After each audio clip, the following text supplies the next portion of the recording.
What's happening, everyone out there in internet land? You've done up the Bros, the Brew, Jersey Joe here, and look who's once again in the box over here. I don't even know. You guys should know it by now. Well, that's right. They can read it. It's actually on the bottom of the screen. It's our Twitter handles, and we want to invite you to join in our conversation as well, because today we're talking about airline rules that really drive you nuts. But first, we got to play our hashtag of the day game, and today's hashtag of the day is not in flight. Joel, what is something you should never do on a plane in flight? Oh boy, me and Joe fly a lot. And one of the main things that you should not do is ever whip your dick out. Ever. It always ends poorly for whoever ends up doing it. Here come the feds. Are they knocking at your door already looking to take you away? They'll just beat your ass and throw your face into the armchair like they did with that guy in United. United Airlines flight. That joke is still relevant. Well, mine's a little bit not quite. Mine's bad. If you do this in a flight, you'll get in trouble. Yell fire. You don't want to ever do that anywhere in public, but let alone on a plane, you might be finding yourself paying a big-ass fine. But that's what we want to know today. What are the most annoying airline rules for you? You know, what's the things the airlines make you do in a flight that drive you nuts? Joel, why don't you start us off? All right, I shouldn't say this publicly, but I'm going to do it because I've already had a beer and a half. Please do. I never wear my seatbelt. Never. No, you don't. Not even in a car. You never do. Okay, Joe knows that. I don't wear it in a car either. Yeah. But never, ever. It just cramps my style. I don't like it. I would rather just hit something hard and turn into splatter than wear a seatbelt. Didn't that happen to you one time? You like hit the windshield or something for not wearing a seatbelt? Off topic. No. That was a stunt, and that was on purpose.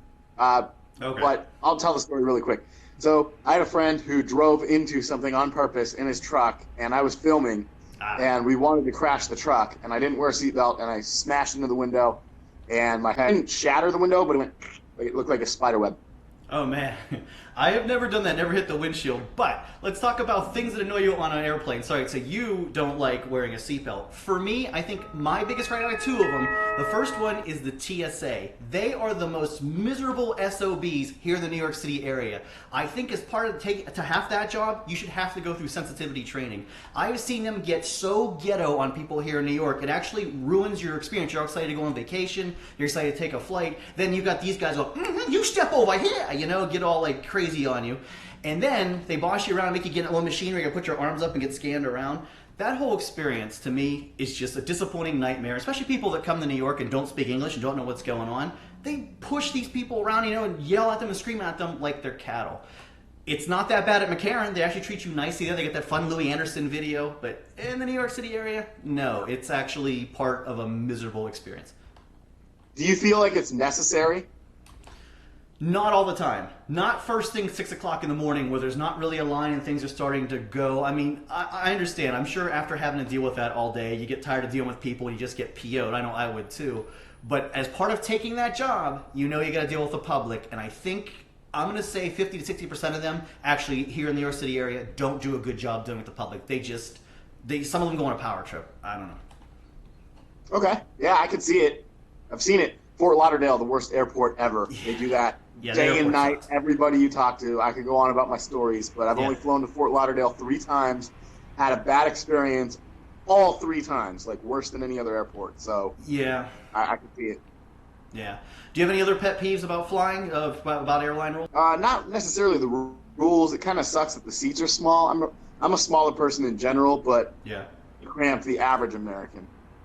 Well, my other beef, but they kind of addressed it now, is the fact that you can get booted from a flight. I'm glad that United and Delta now, once you're in that seat and sat down, they can't boot you. And what you saw happen the other week was a travesty. But, you know, for me, when I fly a lot of times, I book my seat months in advance because I'm booking, it's part of my vacation. So I want to be able to, not have to worry about that and get to the airport. And then the fact you get to the gate, they can deny you boarding. When I book that far ahead, I should have that seat. It should be the people at the last second that, that's when you're gambling whether you get on board that flight or not. At least that's my thought. No, you're goddamn right. I mean, seriously, you book it that far in advance, absolutely. And not only that, but once you get on the plane, when you're the guy that's sitting in the seat, and then they realize once they make a mistake at that point when you're already sitting in the seat, they eat it. I'm glad United changed their stance, but they really pulled a Roger Goodell and kind of went, now that people are outraged, now we're going to change everything. Yeah, yeah. But originally, they doubled down on, oh, we just threw that guy into a chair. Like, Yeah. it was nothing. I know, like, for them to change your flight and for them to, like, give you vouchers, it costs them sometimes a lot more money than it would be to get you on that plane, but it's a massive hassle. I mean, you plan your vacation around getting that flight. It's bad enough when the weather is, you know, a mess. And the fact is they consolidate all these airlines now, and there aren't as many flights as there used to be, so you really don't have the options to get home when they screw you like that. And a lot of times, people have jobs. They can't wait to go the next day, you know? If it's like people like you and I, where we are going to a game, again, like in Houston, Yeah. or in Kansas City, or in Miami, and we're just there for one game and one weekend. Yeah. Like, you can't be late. Like, you can't be off. It just has to be. Yeah. You have to eat it. If you overbook a flight, you have to eat it. They make so much money. Yeah. It doesn't cost them anything Yeah. to pay somebody out. It really doesn't. No, they are once again making record profits. At one point, the airlines were broke, but now they're making money once again. So let's bring back some of these things where they're now charging me fees for, you know, meals, things like that, which you talked about on a previous live web show. Right. I agree. Yeah. Well, hey, we got some viewers that have chimed in, so we want to get to your comments as well. And we invite you watching live right now to join our conversation as well. Just tap a little message to us down below. Let's get to our first one right now. And Instinson says, the one that allows Muslims on board. Ooh, a racist comment. Well, not racist, but definitely bigoted. Yeah, that's... You.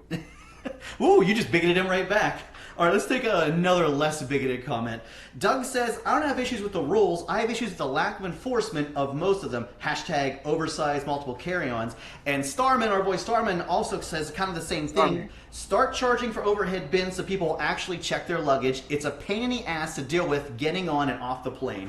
He's got it right. It is a pain in the ass watching all these people in the bins fight getting on and off the plane. I don't know if there is an easy solution to that.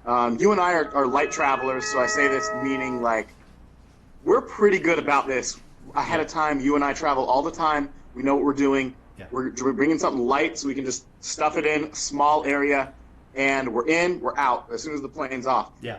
Most people aren't like us. They don't travel as often as we do. They bring their whole wardrobe, or they bring way too much stuff, and a lot of the times it just takes up too much room.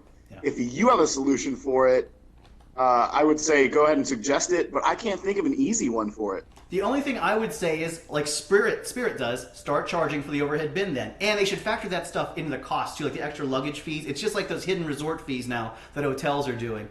The positive to charging people for that is they can kind of gauge how many people are going to throw stuff up top, Yeah. and then they can plan for it. But the negative is, just like with Spirit, like Spirit's the most hated airline because they quote-unquote nickel and dime people. Yeah. But it's for poor people, and you still pay less than you would if you went to like a United or a Delta, where they're just going to charge you anyway. They're just not going to tell you it's for that fee. Yeah. There is a way to waive the baggage fee, by the way, and that's when you get to the gate, you just have them check it at the gate then. Oh, maybe I'll take this through security, get it all scanned, and get to the door. Oh, well, maybe I'll check it, because they do check it for free there, absolutely. Well, we got one more live viewer chime in, and it's our boy Dennis, as always, who always has a good one. Dennis says, every flight should have a no farting section. In-air gas is the worst. Amen to that.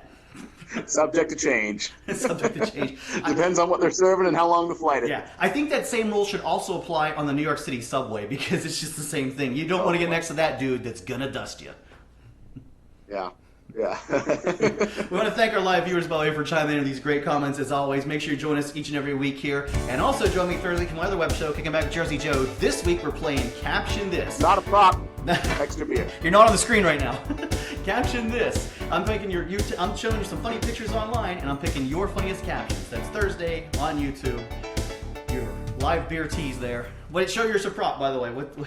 I was saying, this was on the right side or the left side, I guess, for me, but this was on the screen. Not a prop. Full beer. Now it's empty. Full beer. Another Oh, beer. and you're refilling. Congratulations. I will enjoy my beer as The well. Brew. But I want to thank our live viewers. Thanks everybody for chiming in. We'll see you next week. Jersey Joe here, Ion. We'll see you next time. I hope.